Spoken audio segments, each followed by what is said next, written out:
Hey everybody, I'm Brian Bell. Welcome back to BellTube. Today's video is going to be quite a bit different than usual. For one, it's going to be a lot shorter. Two, I'm not going to edit it that much, but I wasn't really sure what I was going to make for a video this week until yesterday when I finished a book. And I realized there might be some value for some of you out there that are going through grief right now or are otherwise going through a depressive episode in your life or a time in your life.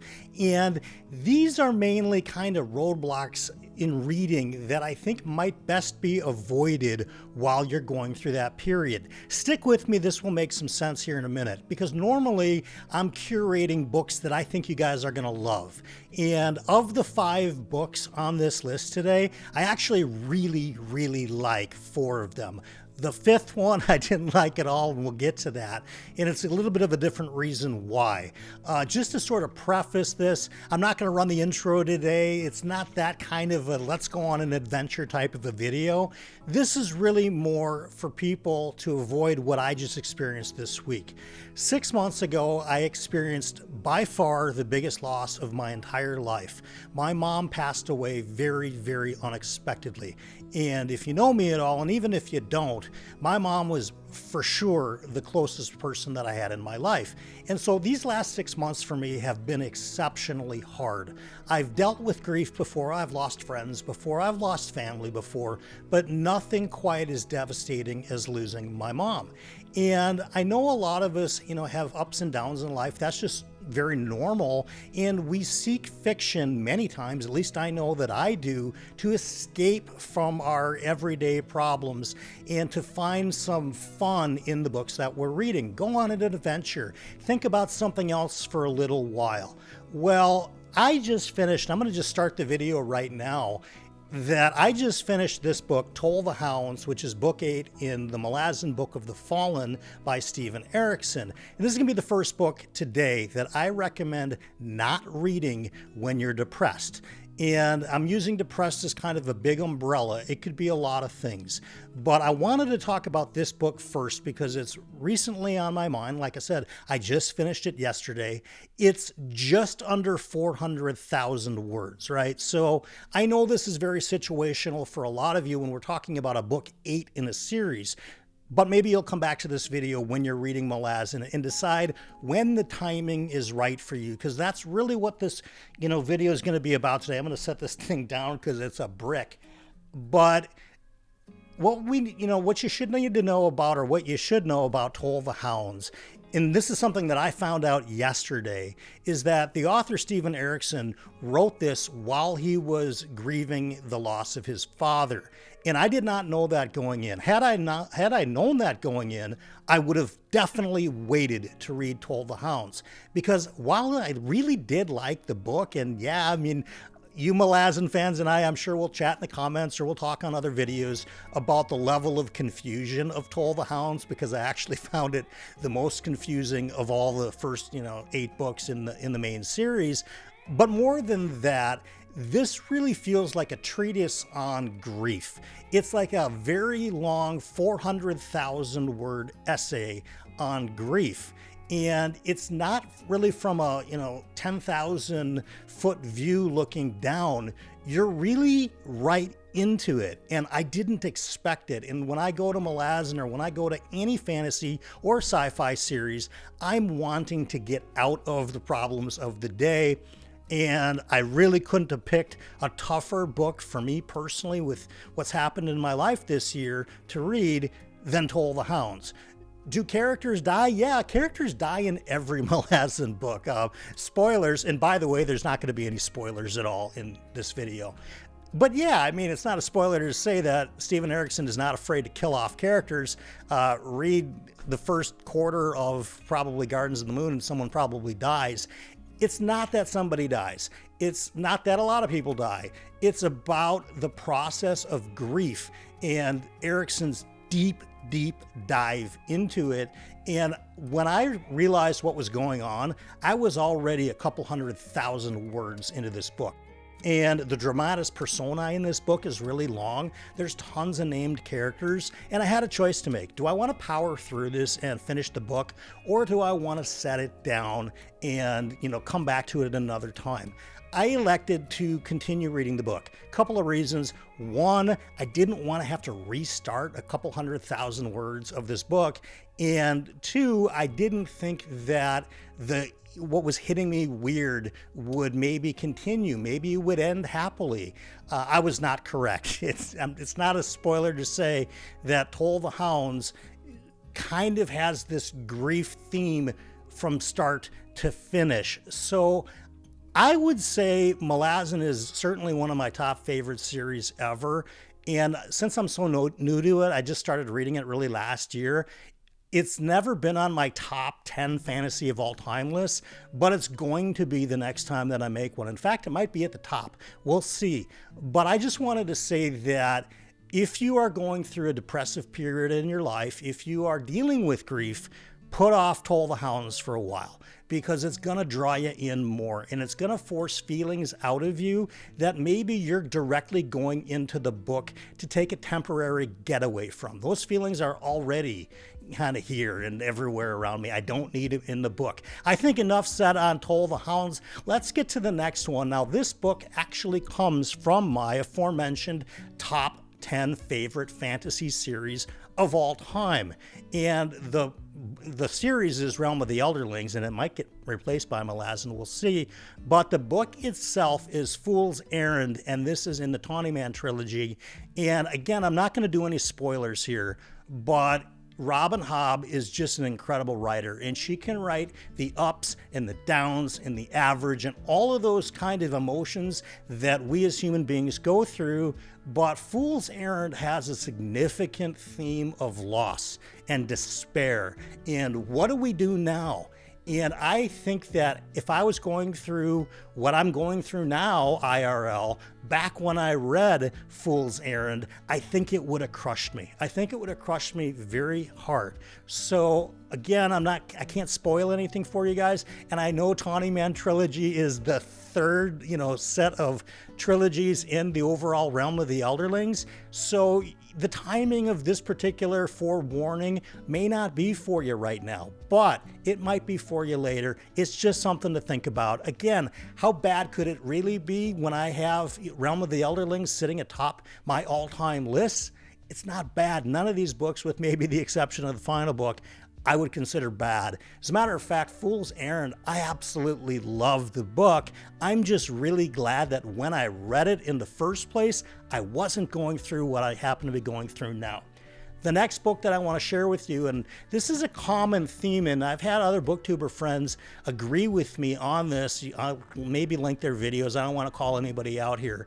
But I happen to be a very big fan of Red Rising. And yeah, I know I put fantasy title, in the book, fantasy books to not read when you're depressed. But I sometimes put fantasy and science fiction all in the same thing, because sometimes we're talking about a magic wand, sometimes we're talking about a ray gun, whatever. Yeah, there's different ways of looking at sci-fi and fantasy if we really want to get into the nuts and bolts of differentiating between the two. But for the sake of pure escapism and fantasy, I sort of lump them together sometimes.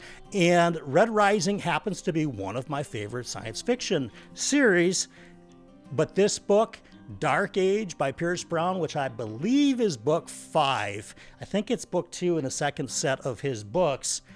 It's pretty rough. And I was reading it when life was going terrific, and I still came away from that book feeling quite depressed, feeling a little miserable, a little hopeless, a little bit of, did I really need to go on that journey with the author? And it almost made me ask myself, I wonder what Pierce Brown was going through mentally when he wrote some of the dark themes going on in Dark Age. And the book is very appropriately titled. So again, sort of as a warning sign ahead, if you're reading the Red Rising series and you're going through a challenging time in your life, I would put off Dark Age for a little bit. And this is a really strange video. I've never made one like this where I'm warning people off of books simply due to timing. Maybe what I'll do for a future video, and you can put a comment below if you like, if you'd like me to suggest books to read when you're feeling a little bit down, to read when you're depressed or even grieving, as I've been. So I don't know. Dark Age, the title speaks for itself. I've had plenty of other booktuber friends 100% agree with me on this one. Let's move on. Now, this one is also sort of science fiction, but it's kind of like sci-fantasy as I think about it. And we're going to be talking about Christopher Ruocchio's Kingdoms of Death. And you'll see that it's actually two books that I'm holding up. Kingdoms of Death and Ashes of Man. Now, his intention was for this to be one book, but the publisher or somebody higher up decided this needed to be split in two. And the challenge that I had with Kingdoms of Death is that in the slope of a story where you've got some good things happening, some bad things happening, this and that, it works way better, at least for me, if I consider this to be one book. But it's not. Kingdoms of Death, again, the title sort of indicates what you're going to get here. There's a lot of horrific things that happen. And I don't mean horror in the traditional horror sense, although that is there. Horrible in terms of what happens to our main character, Hadrian Marlowe.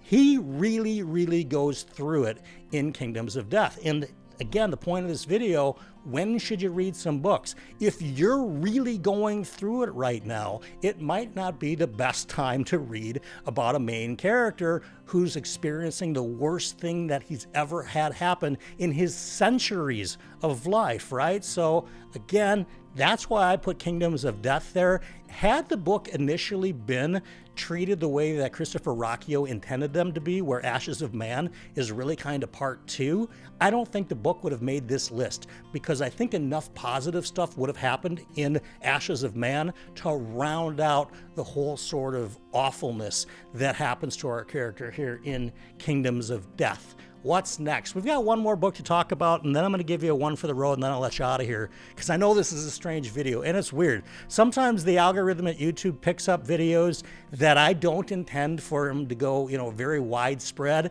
and yet they do.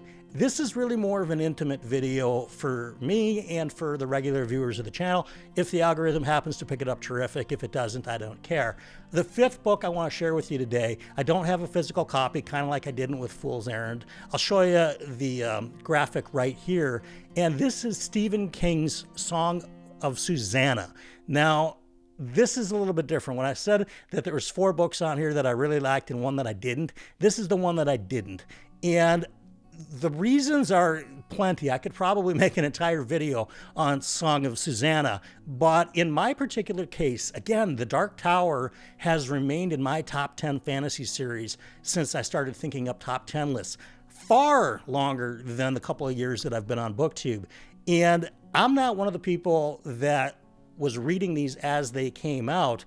I was fortunate enough to start, book 1, The Gunslinger, when the entire series was already available. So I didn't have to experience the wait after Wolves of the Kala only to get Song of Susanna and be tremendously disappointed. For me, I actually really enjoyed all of the prior books.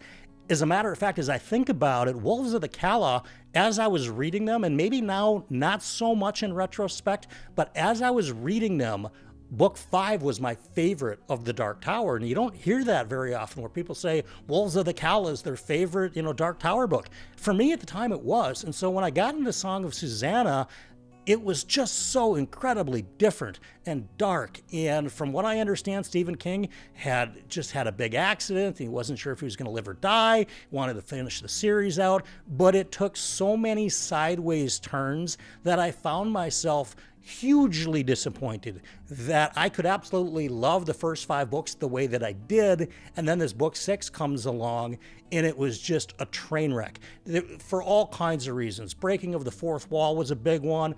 Just the antagonist's treatment wasn't really great. What happens with our main group of people who are called the Quartet in the Dark Tower, I wasn't really a big fan of, and I found the entire experience to be quite depressing. That's why it's on this list. It happens to be, like I said, in my mind, kind of a bad book, unlike the other ones, but I walked away from Song of Susanna honestly thinking, I'm really glad I waited for this entire series to be out, because now I can reach for the Dark Tower, and regardless of whatever flaws that it might have, I know it's going to be better than what I just read with Song of Susanna. So those are 5 books. I want to give you one for the road today, and we're going to talk about kind of depressive episodes and grief. And if this isn't for you, that's cool. You know, it was great to have you here. But if you think this might be useful for you, you know, I just wanted to lay this idea out there. We all go through, obviously, different depressive episodes. We have expectations, they're not met, we get sad about it, or something truly tremendously awful happens. You lose a loved one, and we experience grief as sort of a constant inner demon, almost just like that won't go away. And what I have found that has worked for me, and I encourage you to do it as well, is to try to find some support people that are either, you know, persons that you know in real life, or even people that you don't on the internet. Maybe somebody in a Discord, maybe somebody in a comment section, really wherever. Because I know for me that if I, you know, had I kept all of these feelings inside of me that have been just churning, quite honestly, for the last 6 months. I mean, my mom was my best friend in the world. I mean, this is no joke here, that if I didn't have other people to talk to, I don't know really how I would be handling this. I think I'm just handling it somewhat okay. I would have, if you'd have told me a year ago I'd be making this video and that would have happened to my mom, I would have said, well, check me into an institution because I'm done. In fact, I've not been done because I've been able to reach out to other people, both virtually and in real life. And I think the term venting doesn't get used properly a lot. We talk about, oh, I'm venting this, I'm venting that.